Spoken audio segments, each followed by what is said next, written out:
What's up tol? Ang mapagpalang araw po, mapagpalang gabi, mapagpalang hapon, mapagpalang tanghali. Kung anong oras na makita itong video to. Ito po ko ngayon sa location pa rin kung saan napaka-critical at napaka-delikado ng buhay ko kasi mag-isa lang ko ngayon. At patuloy ko na hinahanap si Brad Dante mga tol. Dahil sa nangyari sa amin kahapon, biglaan na may umambos sa amin, may humarang sa amin na dalawang grupo ng bandido. May mga kasama na parang mga commander, dalawa din. Hindi ko kilala kung sino yung mga commander na yun. Baguhan lang sa paningin ko yung commander na yun, yung dalawang commander. At kahit na may problema tayo mga tol, may mga negatibo na problema, talagang di mawala yung kan mga tol. May good news ako sa inyo. May good news ako sa inyo mga tol, mga lahat na nanonood, lahat ng namumblema dito sa akin, sa amin. Good news po. Nakontak ko po pala si Bradre. Nagkakontak kami dalawa at nag-uusap kami ng masinsinan, usap kami ng maayos. Sabi niya sa akin magkikita daw kami, may pag-aabutan daw kami na isang area, isang lugar kung saan ay doon kami magtagpo. So ngayon mga tol, hindi ko lahat isabi kung anong palatandaan yung tagpuan namin ni Bradre mga tol. Basta ang importante nakausap ko si Bradre at napunta ko at nakausap kami ng masinsinan, nakausap kami ng maayos. At sabi niya sa akin, imusta ko rin siya kung ano ba yung nangyari sa kanya, okay lang ba siya dun sa kinaroroonan niya. Ayos lang naman daw. Madami daw siyang kalaban na pinas lang, pinasok na yung kuta ng mga kalaban. At ayun, sabi niya sa akin, nangungumusta niya sa akin mga tol. Nagtaka siya kung bakit wala daw si Brad Dante sa hindi ko kasama. Sabi ko, si Brad Dante, Brad, naligtas ko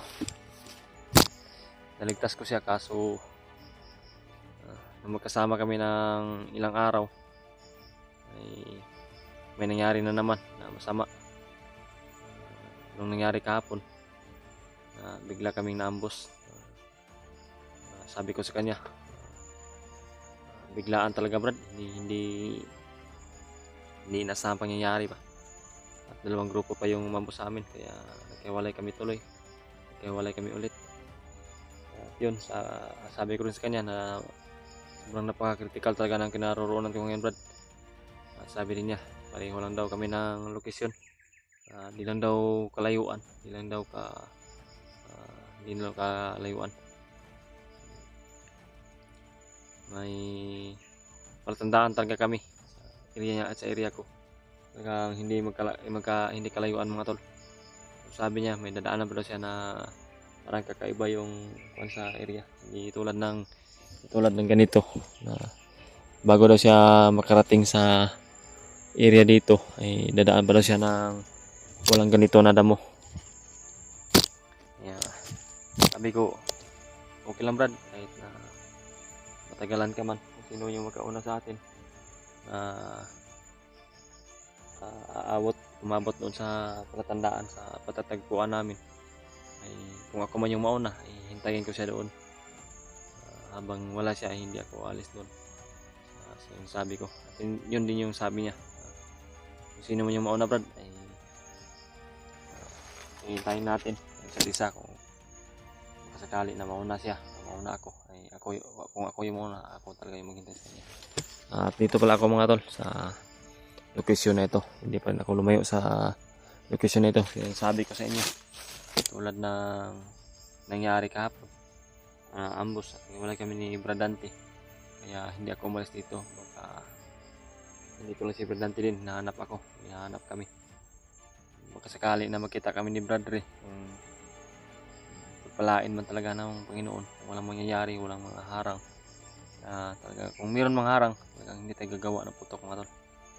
Ang gagawin natin, tahimik, paglalakbay, tahimik na paraan para makapag tungo doon sa pagtatagpuan namin na area ni Brad Janry. So, always ready naman tong baril ko. Naka-ready lang to palagi.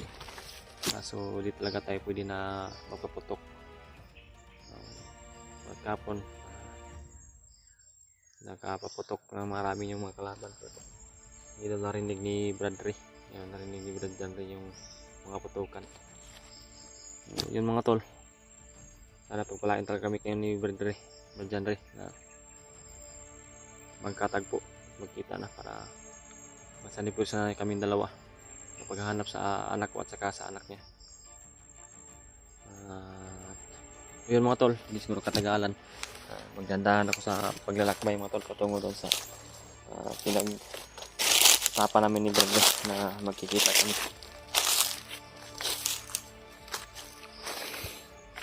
Yan o, hindi talaga tayo kumpiyansa sa ganitong area. Natahimik, parang walang dilubyo o walang masama na sumpa sa area na ito, typical area na ito.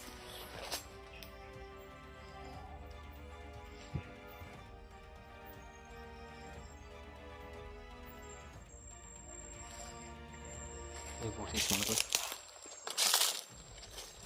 may kalaban dito sa bahay.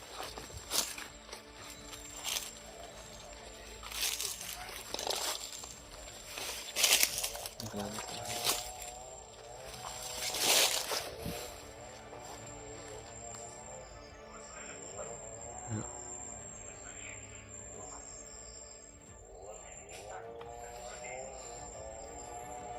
Critical talaga ng yung location ng mga tol.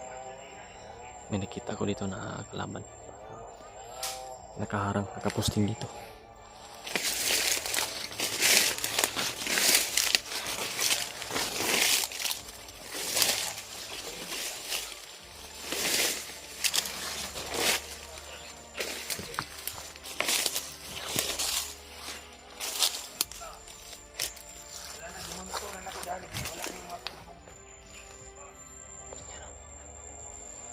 Alam na nandito lang ako sa kalapitan nila at talagang hindi nila talaga ako makikita mga tol, kasi gagamitan ko sila ngayon ng tagulilo, hindi makakain nila sumpain.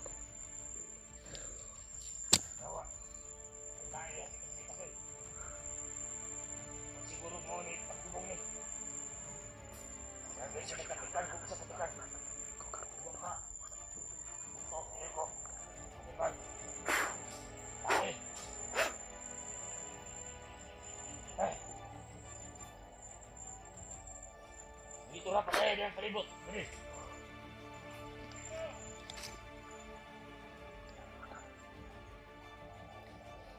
Ito mga kauban. Hindi na ako makikita dito.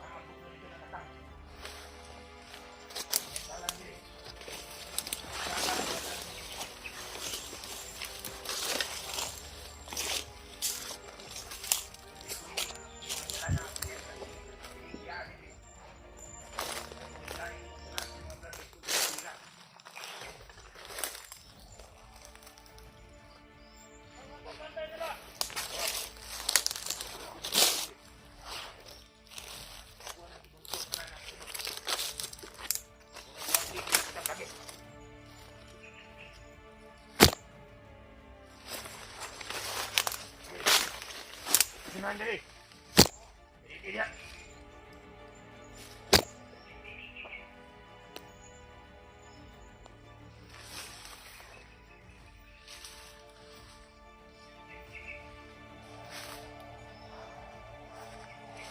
Kita ni budak. Boleh tahu anak sekolah kau?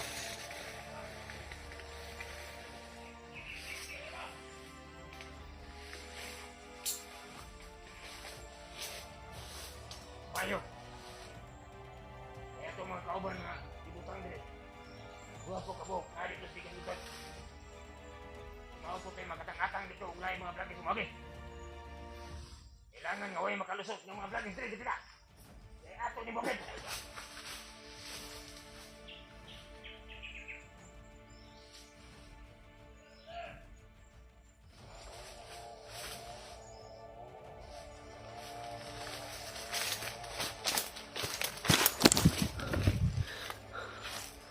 Tayo mga tol. May isa pa doon sa banda sa unahan. May kasamahan pa itong isa. Nandun.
Terus semua sakit.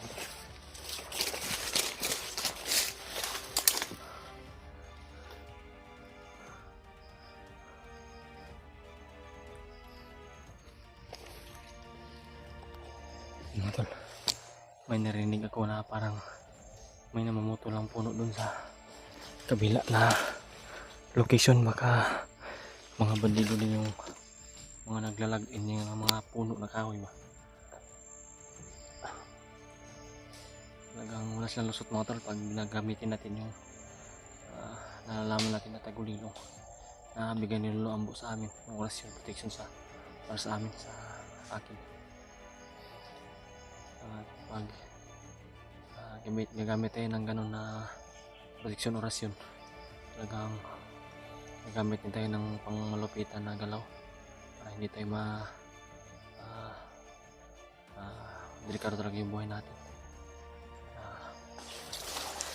Hindi katagalan mo tol, magkakanda ko patungo dun sa pinag-usapan namin ni Bagos area location.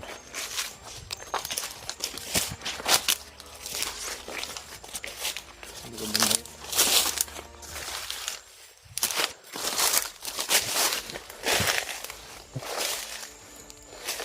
Hindi tayo kumpensa mga tol, baka may mga kalaban pa rin dito na nakaabang, hindi natin alam.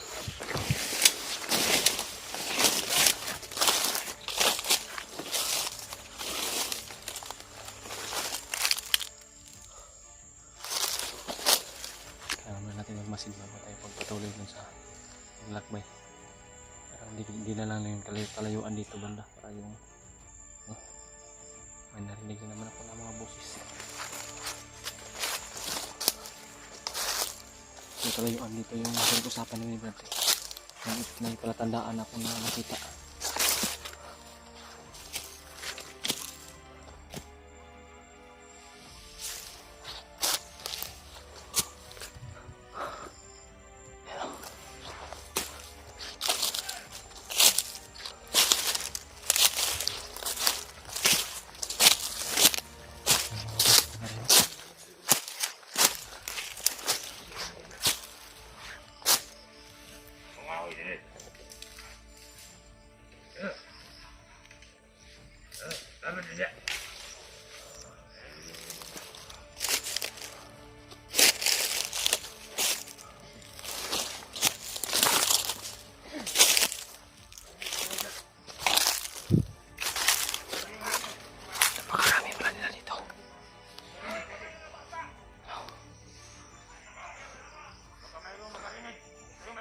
napakarami na dito mga tol.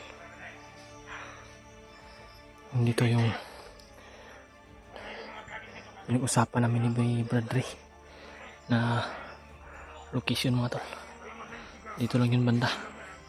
Pero di muna ako lalabas dito. Kasi may mga abang pala dito. May nakaposting dito na mga bandido. Kailangan ko muna magtago. Thank you.